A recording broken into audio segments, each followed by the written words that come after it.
So we're going to talk about remediation programs and assistive technology. The assistive technology that's happened over at our school is largely keyboarding, and we really haven't had a lot of those. There are a couple of different devices that you can use for that.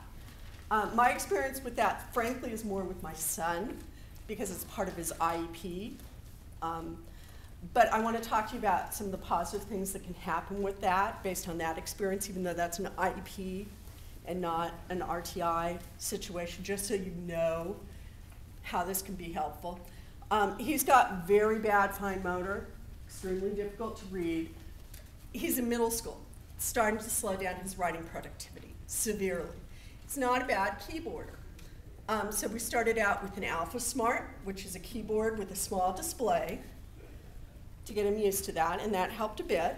He started the fallout over in middle school using that. And we had to teach him how to go over and get the files off and print them out. And we decided we were comfortable enough at that point that at December, we bought him a laptop. The district would have provided it for him because they're required to do things like that when you have it on the IEP. We wanted him to be able to bring it home, so we purchased the netbook for him. He does, I'm sure all of you have seen this, he's got like one of these backpacks that's like an archaeological dig. What's that? He cannot organize paper. He can, however, organize things over on the netbook. He finds it much easier to manage his documents there, and he can find them. He emails the documents when he gets home and gets on the internet to the teacher himself. Attaches them. I showed him how to do it. He can find them. His work is much more organized. His writing is much lengthier when he does it like that. So I want you to consider that when you have a kid who has some obvious fine motor, some really bad fine motor problems, think about that as an intervention. We've only got one kid that we're starting now in my school, so I can't talk as much about the experience over in the classroom because it hasn't come up as much for me. And I apologize. I wish I could be an assistive technology expert here. I know there was a lot of talk about it over at the first session, and that's probably going to tell you more. Remediation programs, though, I can tell you a bit about. And there are two types, the type you pay for and the type that are free. I have both over in my lab. Do I have any providers, any vendors who sell these here in the audience? Nobody? Okay. There are tons of them down over at the hall. You can look at them there. I'm not going to tell you what I use because there are things I like about it and things I don't like about it. You could spend a lot of money on that. The nice thing is, it's neat, it's in the box. I'm going to show you some free stuff, and that's not to say that you should only use the free stuff, but you know, I'm not here to go over and sell what they're willing to sell over in the hall. There are plenty of people there who could tell you about it, and they're happy to. So the first item I'm going to go over and show you is a fellow teacher in my district, Larry Ferlazza. He's a high school teacher. He's worked largely with Hmong refugees, which is the same population that I have over at my school. And he does what he calls Larry Ferlazza's website of the day. It's a blog. And over on the business cards, on the back, there are links to my presentation, and it has links within it that you can click on when you see that PowerPoint that'll take you to this. And this is a good source of free web-based materials. It's not going to be aligned to a standard. It's more generalized. Elementary school, however. This is a teacher who, the first year I came to Q in 2008, she did a presentation on her site, and hers is standards aligned for elementary up to 6th grade. So, for instance, 6th grade, I want the kids to work on reading, and I want them to work on reading comprehension. 2.1, identify structural features of popular media. She'll go over and give you, here's for teaching. She doesn't have any practice or assessment there. but many of them she does. Here's one, connect and clarify my main idea. She's given 2 practices and 1 assessment. So it's all standards-based and aligned. Is that? And that's going to be a link over as well.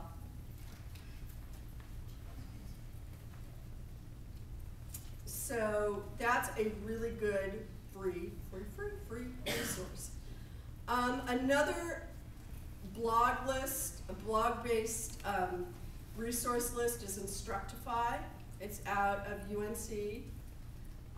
It's part of Learn NC or Learn North Carolina. I used to do some work for them, and they basically go over and list a couple websites a day and review them.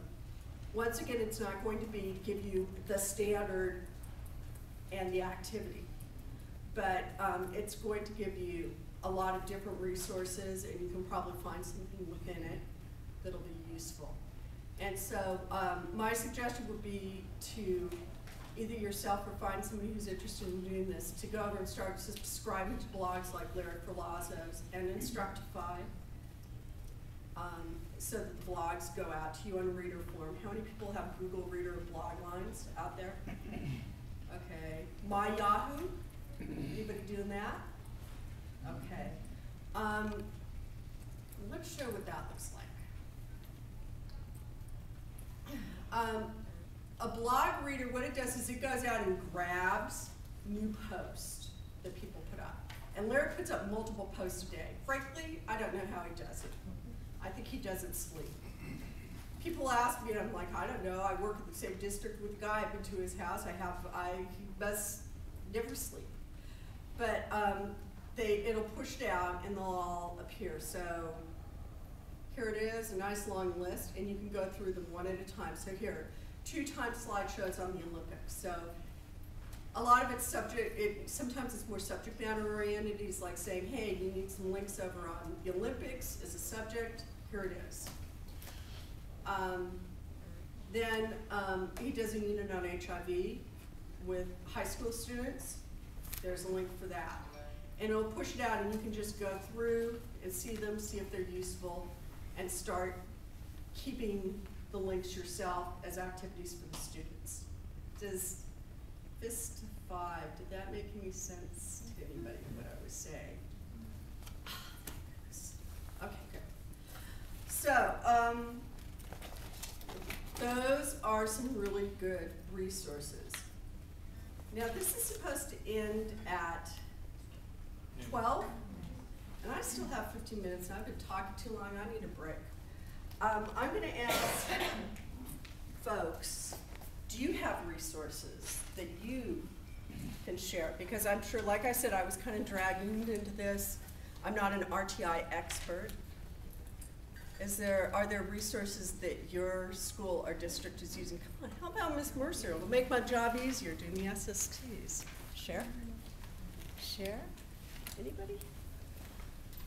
In terms of what in particular? Anything. Anything that we covered today. Yes. We use the Read Naturally software. Read Naturally, and it's available over in a software form. So that'll help the kids with fluency, to a certain degree with the comprehension, right? Okay. We actually came upon one kind of by accident. We use Apex for our students to reclaim credits. Ooh. And just as part of that, they said, oh yeah, here you go. Here, you pay for the student to take the classes. Oh, and here's a Casey prep section just for free.